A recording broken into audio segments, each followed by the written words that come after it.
A lot has been posted concerning Battlefield 2042 over the last 24 to 48 hours. We've seen walls of text, message boards, pledges for future updates, and incoming improvements. But as of yet, none of it has been implemented into the live game. My name is LtBuzzLitebeer, and I know you are all familiar with the saying, actions speak louder than words. And in the case of 2042, this phrase could not hit closer to home. Thanks so much for your continued support for me, my channel, and my content. Please remember to hit that big, beautiful subscribe button to stay up to date on all things Battlefield, and don't forget to ring the bell to receive all my future upload alerts.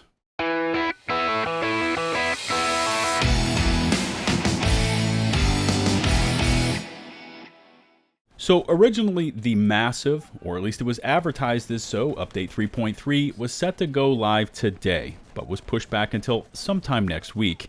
And I poke at this update because we were told that it was to include the scoreboard update refresh, plus VoIP, plus a large number of bug fixes, or at least that is what was said months ago. However, now, the scope of the update has been dramatically scaled back, and it is now being characterized as a quote-unquote small range of additional fixes, including the refresh scoreboard. Now, just to refresh your memory, but 2042 went live to pre-orders back on, I think it's November 12th, 2021, so we're nearly at 5 months since launch in a live service game, and the big news surrounding this upcoming update is that the game will finally receive what is labeled as a proper scoreboard. And the latest is that it's going to include your deaths alongside your kills and a team split to help differentiate leaders per team. Moving on, and one piece of information I don't think a lot of players have actually latched onto or comprehended yet is that bit about VoIP. Now, just to clarify this for you, but update 3.3 does not, let me say this again, does not include VoIP. And I saw this question posed to Part Welsh, EA Community Manager, over on Twitter, and he responded with, VoIP is still set for our next game update, barring any hotfixes after this one. So as long as update 3.3 doesn't cause too many problems, expect DICE to finally implement VoIP sometime in the near future, with those dates still to be determined. And I'm really floored by 3 facets of this story. Number one is how this game was ever launched in the first place, missing core features like a scoreboard and VoIP that are components of every co-op multiplayer FPS online game I've ever played. Number two is how long it is still taking DICE to get these mechanics installed into the game. As I mentioned earlier, we are nearly 5 months into this game's life cycle, and these core components are still not live and in the game.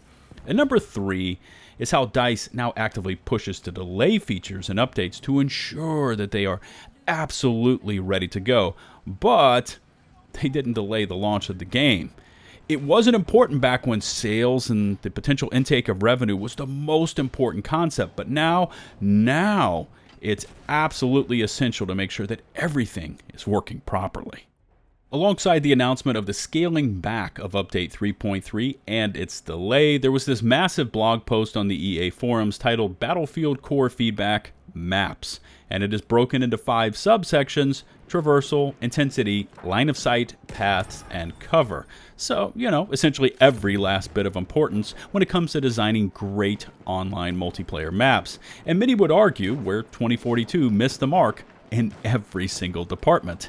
First up, traversal discusses the movement times between your home spawn to flags, or from flag to flag. The blog points towards the introduction of 128 players in combo with the biggest maps that the team has ever created, leading players to likening 2042 to a walking simulator, which, you know what, it's absolutely true. The maps are far too large, leading to objectives being placed too far away from each other, and this negatively affects the combat loop, intensity, and a myriad of other factors that lead to a satisfying combat experience. Intensity again mentions the 128 player modes, and I believe it is this player count coupled with the overly large maps that has caused the majority of the problems with the combat loop in this game. When you stick that many players with vehicles onto a single objective point, such as in Breakthrough, the whole area turns into a shit show and it becomes just way overwhelming. Additionally, the performance of the game, which is already suspect, suffers greatly when you stack that much combat into such a small area. Now, just throwing out my 2 cents here, but the whole idea of 128 players sounds really great on paper. But in reality, it requires an incredible amount of planning and finesse when it comes to map design. There are games out there that do it quite well. Arma comes to mind, but when it is done poorly, you get what you see in 2042. Everyone just stacking into a small area with little cover, running around like freaking Rambos, and the entire experience is severely degraded. Line of sight is the third topic, and this is referring to how often players take incoming fire from enemies at distance, which, if you think about it in 2042, feels like every minute of every game. There are too many open and flat combat areas, and it turns into a total killing field. Players using long-distance weaponry have an absolute field day against other players using weaponry designed for CQC. This needs to be balanced out by adding more variance in the terrain, such as pits, hills, and troughs, and the maps need to have a million times more cover added in. A competent attacking player can push against a long-distance player, even if they have the incorrect weapons for that distance, as long as they have cover to make that advance. Paths is another area that 2042 needs huge levels of attention. Being able to move from objective to objective with primary and secondary routes is absolutely essential to providing exciting foot soldier gameplay. Without clear paths, you end up taking incoming fire from what feels like a 360-degree field of view.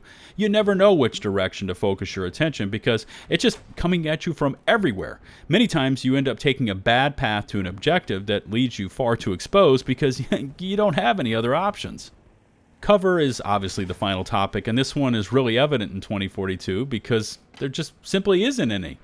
I've used the term killing fields, and this game embodies that description. Attempting to run for several minutes from objective to objective, all while taking incoming sniper fire, being constantly harassed by vehicles, and strafed by air support leads to many players just quitting the game. Cover is absolutely essential to giving a foot soldier at least a fighting chance to counter those attacks, and this game really feels like the design team just never got around to installing cover into the game. Further on in the article, it also includes artwork of current maps and their proposed prototype layouts for Breakthrough and Conquest, with the first map receiving priority being Kaleidoscope.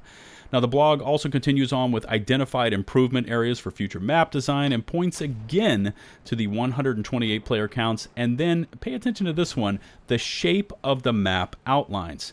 You see, 2042 uses large square boundaries, whereas previous Battlefield titles were built on longer rectangle shapes to promote players going at each other versus what you see in 2042 with players skirting around the outer edges. Now, if a large square footprint sounds familiar, it should, as it is the core component of a Battle Royale map design.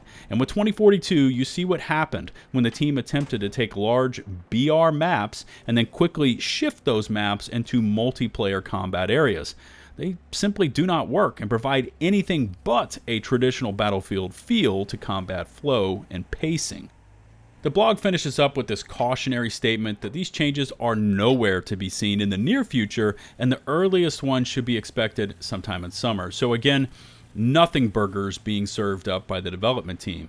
And if the delays for the scoreboard and VoIP are any indication of timeframes we're looking at here, we could be waiting a very long time before seeing any of this hit the live game.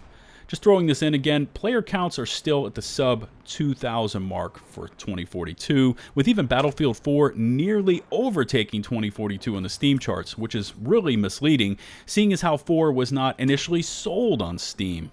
So, I'm 100% confident that 4 is actually far exceeding 2042 for players. This means that 5, 1, and now Battlefield 4 are seeing higher player counts than their latest release. Who's going to be around this summer to see a possible change to the Kaleidoscope maps? When will the reintroduction of the class system ever be addressed? And what about new content? What's that going to look like? There are just so many monumental mechanics that this game needs to address that it almost feels like they should just refocus their attention to previous titles, or maybe put all their efforts into Portal, as at least that's able to deliver a Battlefield-like experience. I will leave a link to the blog post in the video description, and I look forward to reading your feedback in the comment section below. Please remember to smash that sub button and ring the bell to receive all my future upload alerts. If you could take the time to rate it or share this video, it would be greatly appreciated. You can find and follow me on Twitch, Twitter, and over on my community Discord server. Links to all my socials in the video description below. Thanks again for your continued support, and until the next one, this is LtBuzzLitebeer, signing off.